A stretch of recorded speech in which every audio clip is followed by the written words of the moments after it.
Bueno, por enésima vez les presento aquí el resumen de una parte de lo que hemos hecho que me interesa porque les voy a hacer dos ejercicios. Entonces, fundamentalmente estamos partiendo de unos ejercicios sencillos que es, todos son binarios polares, solamente que cambiamos algunas cosas, aprendimos cómo determinar la probabilidad de error, no solo para un caso binario, también hicimos ejercicio cuaternario, pero en particular para este encontramos que esta relación, que es el voltaje a la salida debido al 1, cuando esa forma de onda Y de T se pellizca entre sigma, que es la raíz cuadrada de la potencia del ruido a la salida, eso metido como argumento de la Q me da la probabilidad de error.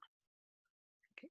Entonces, un resultado que tenemos que cargar dentro de todo ese desarrollo es que cuando uno hace pasar ruido térmico, que es el que nosotros estamos usando en nuestro modelo, por un receptor de tipo Gram-Schmidt, en todas sus ramas la potencia de la salida será eta medio.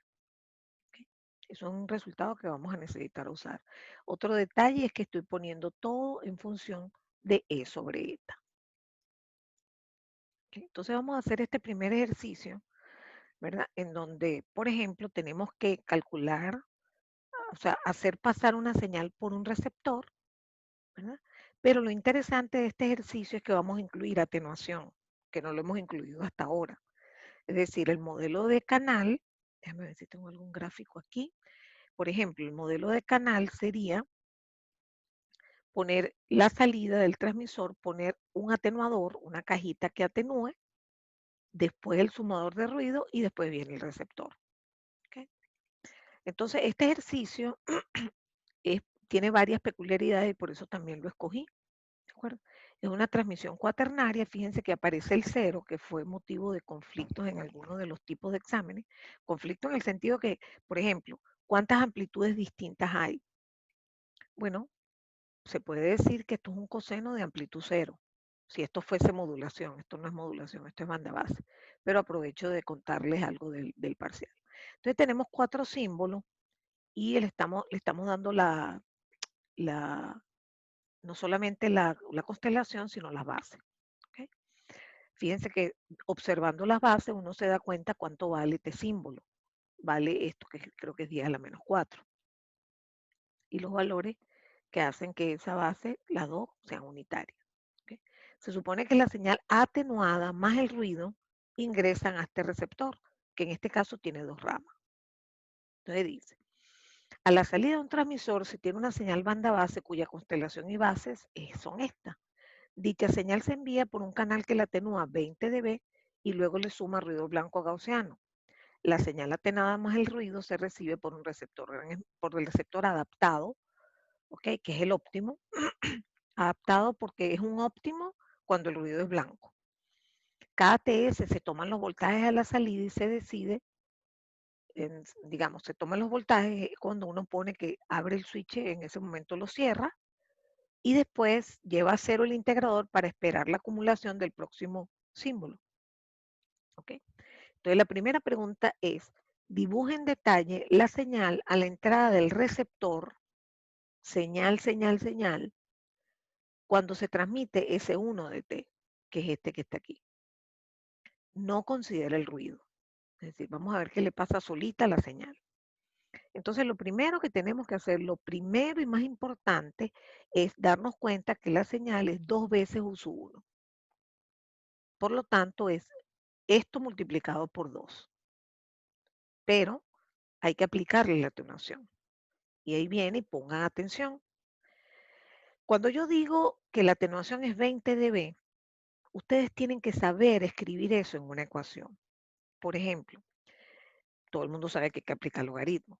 Y con 10 si es potencia. Entonces usted escribe 10 log y si por ejemplo alguno escribe Pout entre Pin, como este número es menor que 1, porque si es un atenuador, la potencia de salida es más chiquita que la de entrada. Por lo tanto, el logaritmo de un número menor que 1 es negativo. Y por lo tanto usted escribe aquí menos 20. Eso está perfecto. Pero no, otra persona dice, no, a mí no me gusta escribirlo así. A mí me gusta escribirlo como 10 log Pin entre Pout igual a más 20. Perfecto, no hay ningún problema. ¿Ok?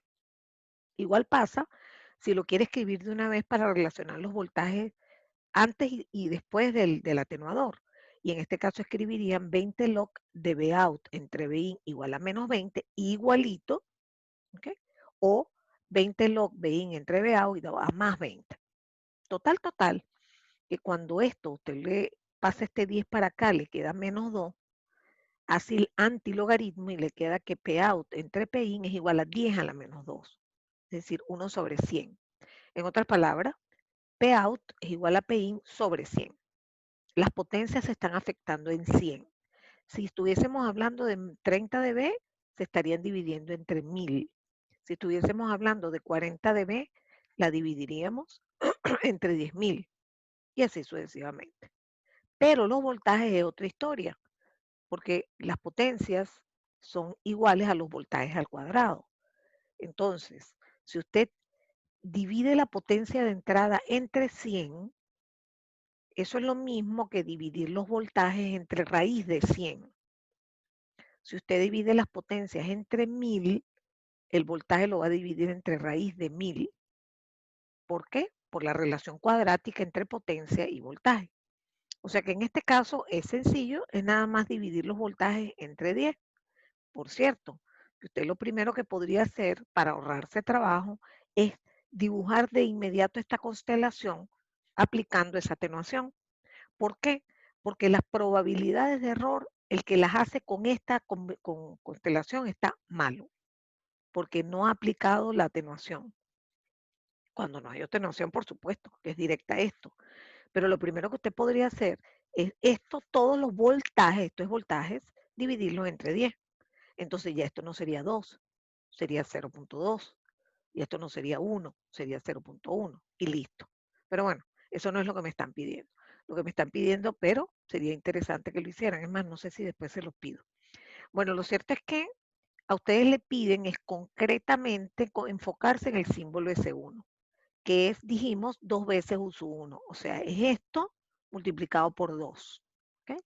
Sí, pero ya va. Ahora tengo que aplicar ese resultado que hace dividir esto entre 10. ¿Okay? Entonces usted lo que hace es agarrar esta forma de onda, en este caso particular, y dividirla entre 10. O sea que le va a quedar 2 entre 10 por la raíz de 20.000, que uno lo puede poner más simple, porque puede poner raíz de 2 por raíz de 10.000, que es 100. Entonces lo puede poner más sencillo. Total, que esa es la forma que está aquí a la entrada. ¿Okay? Muy bien. ¿Qué ocurre cuando nosotros pasamos esto por aquí? Bueno, esa es otra historia. Pero lo importante es que usted tiene que entender cómo aplicar la atenuación, que eso es una cosa que ya a esta altura tendríamos que haberla practicado más desde señales, comunicaciones 1, pero honestamente, incluyendo mi caso particular, cuando yo veía la parte 3 de señales que daba ruido, a veces calculaba la relación señal a ruido, potencia de señal entre potencia de ruido, y entonces a veces les aplicaba el logaritmo, pero muy por encima. Igual en comunicaciones 1.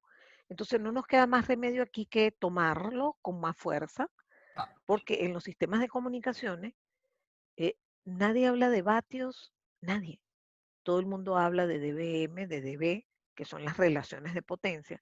Entonces es indispensable que ustedes manejen las unidades logarítmicas. ¿De acuerdo?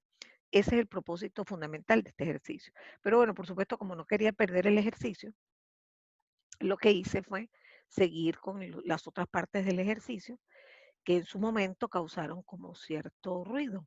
¿Por qué? Porque les pido que simplemente tomen la señal esa famosa que se supone que obtuve y la hagan pasar por este sistema. ¿Okay? Específicamente quieren que nos concentremos en la salida, perdón, en la salida de la rama que multiplica por U sub 1. Listo, perfecto. Entonces, agarramos esto y lo multiplicamos por U sub 1. Fácil. Por cierto, que aquí yo no veo la amplitud porque tengo arriba el menú que me permite hacer cosas en Zoom. Pero bueno, tengo que multiplicar esta forma por U sub 1, no veo la amplitud, creo que es raíz de 20.000. Entonces multiplican esto por esto y les da la señal que está en este punto. La señal que está en ese punto es un pulsito que dura hasta 0.001 entre 2 y después se muere. esa cosa usted la tiene que integrar. Vamos a suponer que es esta. Vamos a suponer que la señal que está aquí tiene esta forma. No le vean este valor, porque este valor hay que multiplicarlo por el valor de U1. Pero bueno, lo importante es que cuando usted empieza a hacer una integración dinámica de esta forma de onda, obviamente usted sabe que la integral de una constante es una recta. Y eso es lo que estamos teniendo aquí.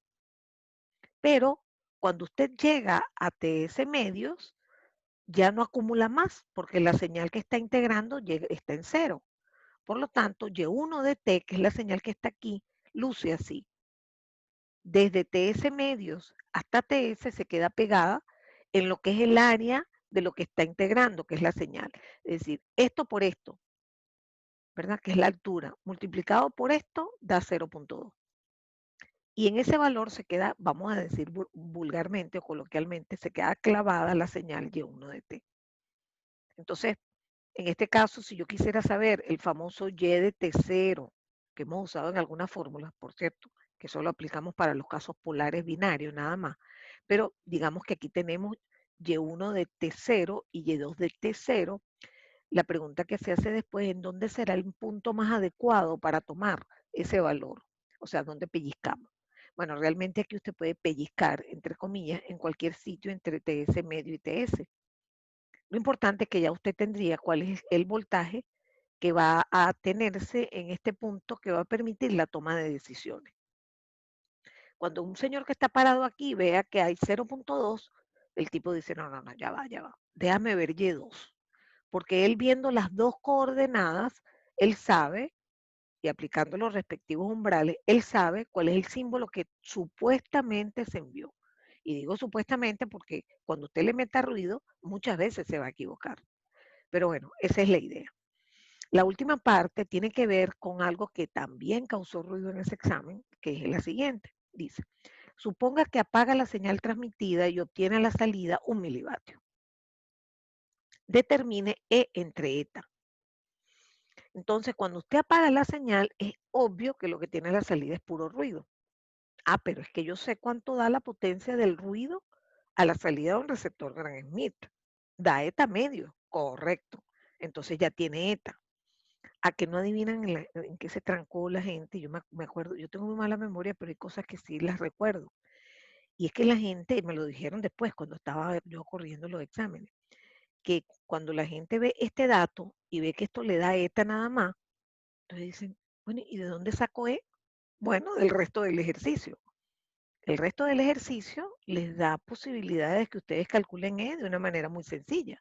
Ustedes tienen la constelación y para hacer ese E, que es el que va a servir para calcular probabilidad de error, tienen que atenuar esa constelación. ¿Okay? Entonces, ustedes tendrían que efectivamente calcular la energía en la constelación, pero tomando en cuenta la división. Por ejemplo, si están calculando energía, la calculan normalita en la constelación original y después la dividen entre 100. O hacen la constelación atenuada y calculan la energía allí. Les da lo mismo. Lo cierto es que esa es la forma de calcular la energía y solo bastaba dividir el número de eta que lo habían obtenido del 1 milivatio, ¿verdad? Dividir E, que lo acaban de obtener, entre eta que obtuvieron del dato de 1 milivatio. Entonces, bueno, son cosas que uno va, fíjense que este problema es ya como más complicadito, ¿no? Más completo. Muy bien. Entonces, después de que pasamos del caso binario polar, ¿verdad? Dijimos, no, no, no, no, vamos a obtener el receptor óptimo y eso sí, seguimos para un caso binario polar y obtuvimos cómo era el receptor. El receptor era un filtro que tenía esta forma en frecuencia. Cuando uno lo pone aquí, está medio, ya se deja de llamar filtro óptimo, sigue siendo óptimo, pues se le da otro nombre. Es como decir el alias. Ahora se llama filtro adaptado. ¿Okay? Muy bien, con esto pudimos calcular la probabilidad de error porque ya sabíamos que lo que teníamos que meter aquí adentro era la raíz de esto. Chévere, lo obtuvimos y el gran resultado es que la probabilidad de error para el caso del filtro óptimo es THR, la probabilidad de error Q de la raíz de 2E sobre eta. Entonces dijimos, oye, todavía este resultado es muy limitado. No nos vamos a quedar toda la vida con casos polares, vamos a por lo menos seguir en binario, pero imaginarnos que tenemos una forma de onda para el 1 y una para el 0, que no son una la negativa de la otra, sino que una es una sinusoide y el otro es un pulso Manchester, un pulso retorno a cero. Ok, entonces lo que hicimos fue una trampita y conseguimos, o sea, nos copiamos de la forma como habíamos encontrado esto y encontramos esta nueva posibilidad en donde veíamos P, ahora poníamos P1 menos P0 sobre 2. Bueno, y eso nos llevó a que esto, que es lo que hay que sacarle la raíz para meterlo dentro de la probabilidad de error, se convirtió en esto. Y al final conseguimos una expresión más sencilla para calcular la probabilidad de error para un caso binario general. General significa polar o no polar. O sea, este caso que se supone que era para casos no polares, también incluye el caso polar como un caso especial, ¿no? Entonces ahora calcular la probabilidad de error es fácil, porque basta que usted encuentre E1, ojo, la energía del símbolo 1 a la entrada del receptor, no a la salida del transmisor. Tiene que calcular el factor lambda, ¿verdad? Y conocer el valor de eta. Listo, con esto calcula la probabilidad de error. Este factor de correlación, su nombre lo indica cuánto se parecen P1 y P0. Ya les hablaba ayer que cuando son ortogonales, todos nos parece súper lógico que lambda vale 0. Cuando son polares o antípodas, lambda vale -1. Y cuando son proporcionales, misma polaridad, ayer les puse un ejemplo que sería una modulación, por ejemplo, en amplitud, eh, misma frecuencia, misma fase, pero diferente amplitud, ahí lambda va a dar 1, que es una decisión muy mala, ya se las expliqué ayer. Muy bien. Entonces, este es el resumen completo hasta lo que avanzamos ayer. Y ahora voy a hacer otro ejercicio. Este ejercicio dice que se tiene una transmisión binaria de pulsos tipo no retorno a cero, es decir, que duran todo T-bit, pero miren la constelación, qué curioso, ¿no? No es polar, es decir, es polar en cierto sentido porque tienes cosas positivas y cosas negativas, pero no es el caso polar clásico en donde aquí tendríamos que tener -2, no -1. Pero bueno, quiero hacer ese tipo de transmisión. Entonces, este ejercicio está hecho para repasarles las tablas de Gauss. ¿Okay? Entonces, en este caso, tenemos que, estamos transmitiendo, ahora sí tenemos transmisión pasa abajo, y lo que me dicen es que no saben cuánto vale eta, pero lo que sí saben es que la probabilidad de error por bit a la salida es igual a 10 a la -6. ¿Okay? Otro datico, y es que hay atenuación. Entonces, aquí pongo exactamente lo mismo, pero a diferencia del ejercicio anterior, pinto la nueva constelación, que es la que nos interesa, que es la que está a la entrada del receptor. Esto no me sirve, porque esto es mentira. Esto solo estaba en el transmisor. Al receptor le llevo algo más pobre, y eso es lo que usted tiene que considerar. No se le olvide nunca. Olvidarse de eso no es un error numérico, es un error de concepto. Muy bien. Entonces, ¿qué pasa? Puedo aplicar buenísimo la fórmula que me acaban de dar, que es súper rápida, no tengo que estar agarrando la señal, pasarla por el receptor, escribir la probabilidad de error, calcular los umbrales. No, no, no, nada de eso. Usted aplica esta fórmula. Esta fórmula aplica caso binario, cualquier caso binario, banda base, pasabanda, polar, no polar, el que usted quiera. Ahí hay dos símbolos, pero eso sí, ruido blanco y receptor óptimo. ¿Okay? Esa es la clave. Entonces, chévere, yo voy a calcular mi E1, mi E0, mi lambda y esto. ¿Okay? E1 lo calculo muy fácil, esto al cuadrado. E0, esto al cuadrado.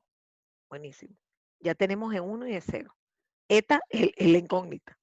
Entonces ahora necesito determinar lambda. Entonces aquí yo no hice detalles sobre eso, pero le explico qué hay que hacer. ¿Cómo haría usted esto?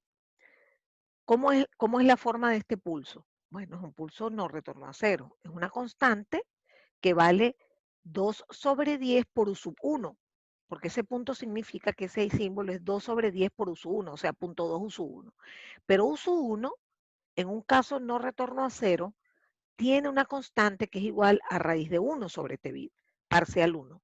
Por eso yo les decía, y creo que en verdad yo creo que hicieron un buen trabajo en general, que estudiaran suficiente parcial 1, porque ya eso es un porcentaje que tienen ganado para salir bien en el parcial 2. Porque aquí se supone que ustedes saben todo esto. Entonces, el pulso correspondiente a este es 0.2 USU1. USU1 es un pulso que tiene altura 1 entre raíz de Tebit o raíz de 1 sobre Tebit, como lo quieran ver. Entonces, eso es el pulso P1 y el otro es el pulso P0, que es un pulso negativo que tiene altura menos 0.1 entre raíz de Tebit. Listo. Entonces, al usted multiplicar esos dos pulsos, que es P1 por P0, le queda una constante que es igual al producto de estos dos con sus respectivos divididos entre Tebit, integrados entre 0 y Tebit. O sea, así se hace. Y el valor de 1 ya saben cómo se calcula, el valor de 0 también, y meten todo ese resultado aquí. Y miren lo que les da. Claro, esta es una incógnita. Entonces dice, vamos a ver. Tengo Q de X, pero no sé cuánto vale X, pero lo que sí sé es que Q de X es 10 a la menos 6. Listo, nos venimos a la tabla de Gauss. Generalmente vamos a usar esta. Ustedes tienen en el formulario el 2, una que es para valores bajos de probabilidad, para valores altos de probabilidad, y esta que es la que tiene sentido en comunicaciones, donde los valores son bajos. Fíjense que llegamos hasta 10 a la menos 9 en probabilidad de error. Entonces, buscamos en dónde aparecerá 1 por 10 a la menos 6, en dónde aparecerá, porque eso es lo que estamos buscando. Entonces, fíjense que lo más cercano, no pueden esperar que vayan a encontrar el valor exacto, olvídenlo. Entonces ustedes dicen, bueno, ok, ¿cuál es el X que hace que Q de X dé aproximadamente 10 a la menos 6? 475. Entonces lo que hacen es igualar el argumento a 475, ¿verdad? Y eso significa que 0,3 entre raíz de 2 eta es 475 y despejan eta. Entonces este ejercicio se los puse solo para repasar las tablas y para insistirle en la atenuación.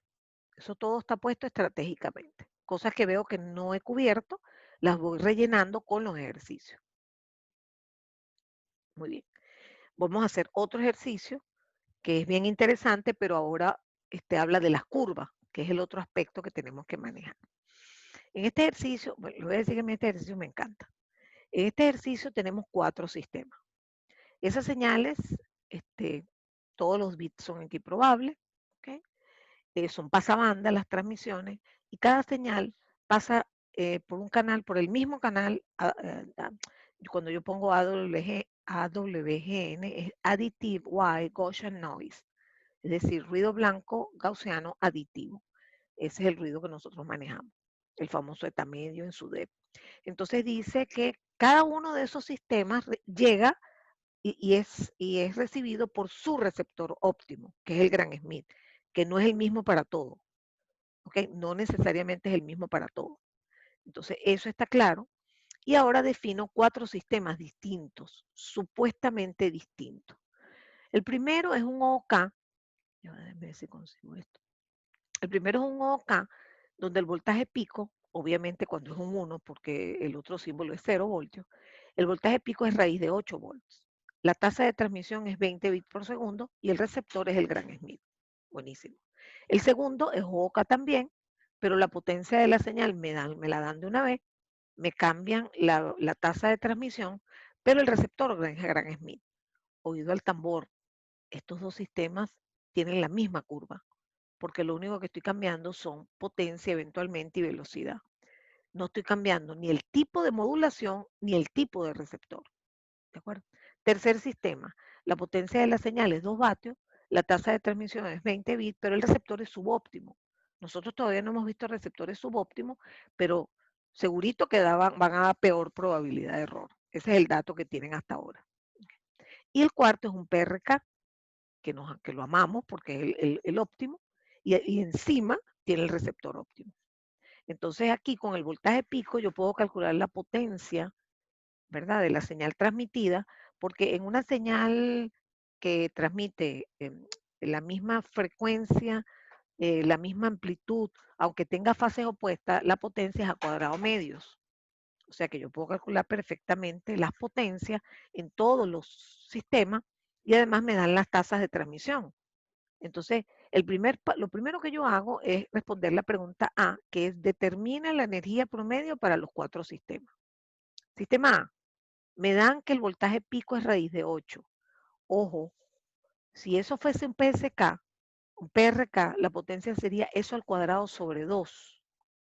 Aquí no, porque la mitad del tiempo está apagado. Y es eso al cuadrado sobre 4. O sea que la potencia vale 2, y T bit vale 1 sobre 20. Por lo tanto, la energía es 0.1 joule. 0.1 joules. En el sistema B me dan la potencia, no tengo que calcular nada, la multiplico por 1 sobre 5, que es T bit, y me da entonces cuánto da la energía en joules. El sistema B, la potencia es 2 vatios, la multiplico por T bit, que es 1 sobre 20, y me da 0.1 joules. Y el tercer ejercicio habla de que la potencia pico elevada, el voltaje pico elevado al cuadrado dividido entre 2 es lo que me da la potencia de la señal PRK, la multiplico por T bit, que es 1 sobre 20, y me da 0.1 joules. Entonces, ahí ustedes tienen las energías de los 4 casos, solamente. ¿Ok? Muy bien. Eso los va a ubicar en un cierto sitio de las curvas, que ni siquiera saben cuántas son. No, alguien me dice, no, profesora, son 4 sistemas, son 4 curvas. No, porque los 2 primeros tienen exactamente la misma estructura de transmisión, OK, receptor Gram-Schmidt, y lo que cambian son menudencias como la potencia y o la velocidad de transmisión. Entonces estamos hablando de la misma curva. Luego fíjense que tenemos un OK, pero peor. Por lo tanto, si yo quiero graficar estos dos, graficaría 2 curvas.